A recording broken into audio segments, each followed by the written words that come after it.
दोस्तों मैं दीपेंद्र कुमार मियाँ बीएससी का चैप्टर नंबर 14 लेके आया हूँ, जो कि वेरी मोस्ट इम्पोर्टेंट चैप्टर है।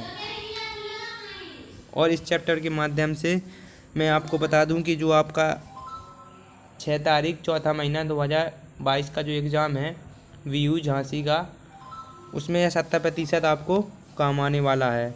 ठीक है, बेसिकली छोटा सा चैप्टर हमारा 14 है, वह इसमें एनवेलोप और इवलोप एंड एनवेलोप्ड 3 प्रकार के पढ़ते हैं, जिसमें हम एक प्रकार आपका बिल्कुल कंप्लीट कराने वाले हैं।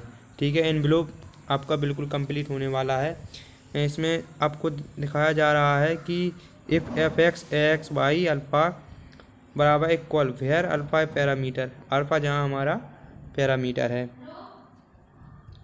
आपको मैं बता दूं कि जो आपको एनवेलोप है, एक क्वेश्चन की सहायता से आपको बेसिकली समझ में आएगा।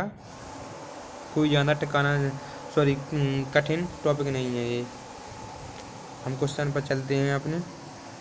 जैसा कि आपको हमारी होम स्क्रीन में क्वेश्चन दिख रहा है, यहाँ पर लिखा गया है find the envelope of the family of string of Y बराबर लाइन वाई बराबर एम एक्स प्लस ए अपन के M, the parameter is being M. ठीक है, सबसे पहले आपको देखना है यहाँ पैरामीटर क्या है।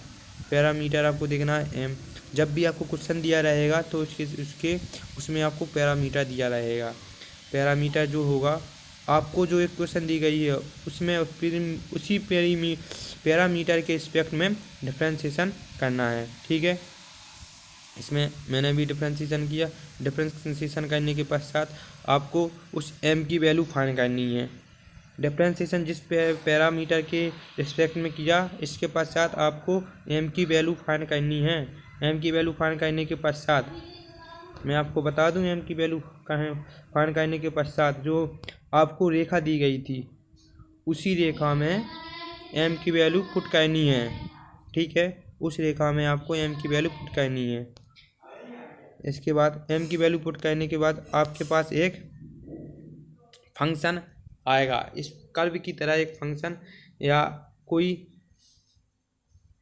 स्फीयर आएगा। इसके बाद आपको जो कर्व आएगा, आपका कर्व यानी इक्वेशन, एक प्रकार की इक्वेशन आएगी, वही इक्वेशन जो है आपकी इसमें फाइंड करनी होती है। ठीक है, यहाँ पर जो एनवेलोप फाइंड करना पड़ता है वो एक प्रकार के आपको एक इक्वेशन फाइंड करनी पड़ती है। सेकंड क्वेश्चन देखते हैं इस प्रकार का। देखो, सेकंड क्वेश्चन में भी यह बताया गया है find the envelope of family of following family of string of Y बराबर एम एक्स प्लस 1 के पी, जहाँ पी है वह हमारा पैरामीटर है, वो सॉरी एम है हमारा पैरामीटर है। ठीक है, एम पैरामीटर है तो हम एम के रिस्पेक्ट में इसका डिफ्रेंशिएशन करेंगे। उसके बाद एम की वैल्यू फाइंड की। एम की वैल्यू फाइंड करने के पश्चात हमको जो इक्वेशन दी गई थी उसमें एम की वैल्यू पुट की।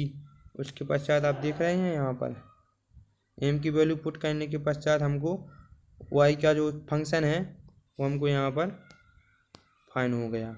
ठीक है, ये हमारा वह फंक्शन है। इसी प्रकार से हम अगले यहाँ पर चलते हैं। अगला क्वेश्चन भी दिया गया है।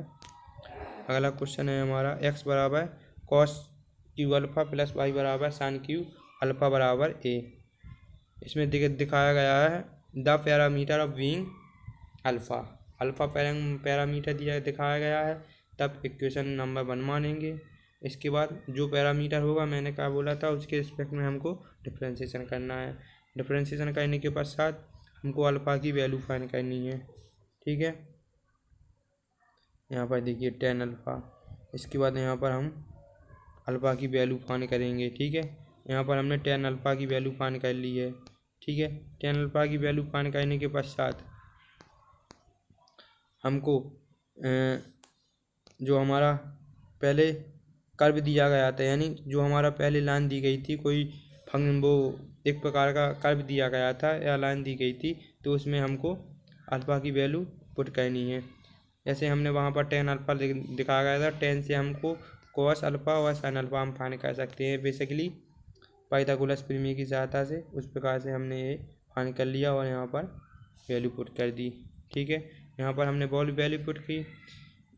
इसका सीधा मतलब रहता है, इसका इनवलप का सीधा मतलब रहता है जिसके जो पैरामीटर होता है, जैसा कि आपका पैरामीटर कोई भी पैरामीटर है, पी है या ए है, तो उसको लाइन जो इक्वेशन दी गई है उसके इक्वेशन में से हटाना और कोई एक कर्व वहाँ उसकी जगह पर कोई एक कर्व लेकर आना। ठीक है, यानी नई इक्वेशन लेके आना और जो कोई भी हमको पैरामीटर दिया गया है उसको एक प्रकार से हटाना। ठीक है, याद रखिए, इसकी सहायता से आप करेंगे।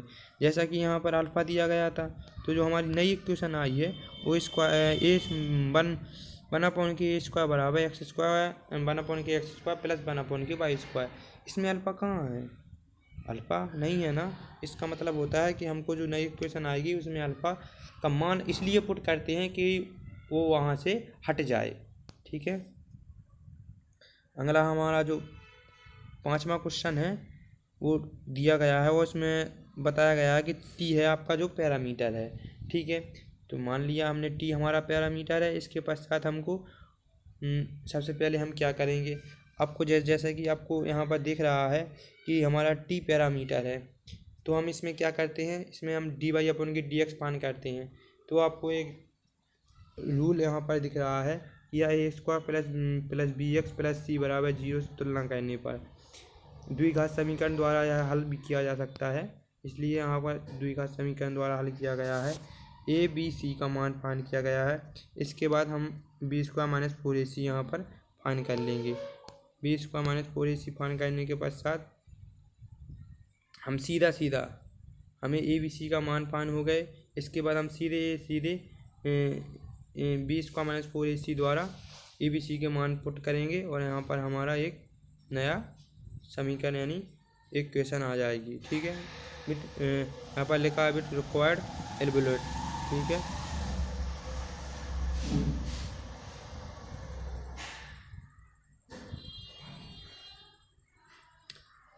आप इस प्रकार के क्वेश्चन भी हल कीजिए क्योंकि इस प्रकार के क्वेश्चन की आने की बहुत ज़्यादा संभावना है। इस प्रकार के क्वेश्चन हमारे द्विघात समीकरण द्वारा भी हल किए जाते हैं।